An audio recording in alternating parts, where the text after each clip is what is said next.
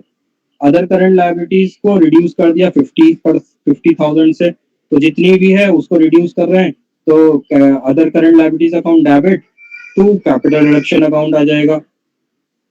फिर उसके बाद equity share capital, equity share holder ने एग्री कर लिया, एक 1 लाख रुपए और लेके आ रहे हैं by way of new equity share of 4 each, यानी कि वो वही लोग जो हैं 4 रुपए ईच से 1 लाख रुपए और लेके आ रहे हैं न्यू शेयर से। ठीक है, 4 रुपए ईच के न्यू शेयर से 1 लाख रुपए लेके आएंगे, तो ये क्या हो जाएगा, bank account debit to share capital, और 1 लाख से एंट्री हो जाएगी।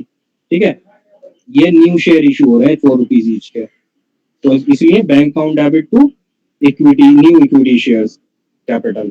फिर इक्विटी शेयर होल्डर ने एग्री किया अपने एग्जिस्टिंग इक्विटी शेयर को रिड्यूस करने के लिए। एग्जिस्टिंग मतलब पुराने वाले जो थे 1.5 लाख इक्विटी शेयर्स को 4 रुपए ईच में, पुराने वाले कितने थे, 1.5 लाख ही थे कितने, 1.5 लाख ही थे, लेकिन वो 10 रुपीज ईच के थे, 10 रुपीज ईच के थे 15 लाख के। अब क्या हो रहा है, इनकी वैल्यू भी रिड्यूस हो रही है, साथ ही साथ इनकी नॉमिनल वैल्यू भी रिड्यूस हो रही है। तो जब दोनों चीजें रिड्यूस होती हैं तो पुराने वाले इक्विटी शेयर्स को डेबिट कर दिया जाता है टू न्यू वाले इक्विटी शेयर्स, और जितना वैल्यू रिड्यूस होता है वो आ जाता है। तो पहले टोटल 15 लाख का था, ठीक है, टोटल 10 रुपए ईच का था, 15 लाख का था। अब old equity shares, equity share capital account debit हो जाएगा, उसमें ओल्ड लिख देंगे 15 lakh, to equity share capital new लिख देंगे उसमें, या उनका नाम लिख देंगे 10 रुपीज ईच और नीचे 4 रुपीज ईच। ठीक है, तो 15 चौके 60 से 6 लाख कितना हो जाएगा ये, 4 से 3 लाख, 3 6 लाख, 6 लाख रुपए आ जाएंगे। बाकी 9 लाख रुपए जो है कैपिटल रिडक्शन में चले जाएंगे। और जो नेगेटिव बैलेंस है statement in profit and loss का, वो वाइप ऑफ कर दिया जाएगा, और 2,60,000 डाउटफुल डेट का प्रोवाइड किया जाएगा। Increase the value of fix assets को 4 लाख से बढ़ाया जाएगा। तो ये एंट्रीज करनी है, और सिंपल क्वेश्चन है एकदम रिकंस्ट्रक्शन का, बहुत सिंपल क्वेश्चन है, थोड़े से आप लोग प्रैक्टिस कर लोगे तो हो जाएगा। अब इसमें रिकंस्ट्रक्शन अकाउंट भी प्रिपेयर करना है, इस क्वेश्चन को करके जो है आप लोग देखना, और इसका जो निकल के आएगा, किस साइड निकल के आ रहा है वो बताना, और कितना बैलेंसिंग फिगर में निकल के आ रहा है वो बताना। ठीक है, उसको फिर हम चेक करेंगे, और इसके अलावा इसके जो है बुक से क्वेश्चन कर लेना रिकंस्ट्रक्शन के। ठीक है, और जो भी डाउट्स होंगे वो हम बाद में क्लास में डिस्कस कर लेंगे। ठीक है, बहुत सिंपल क्वेश्चन आया था ये, थोड़ा सा प्रैक्टिस करनी है, अगर आपने प्रैक्टिस कर ली तो इसका क्वेश्चन आराम से कर लोगे एग्जाम में।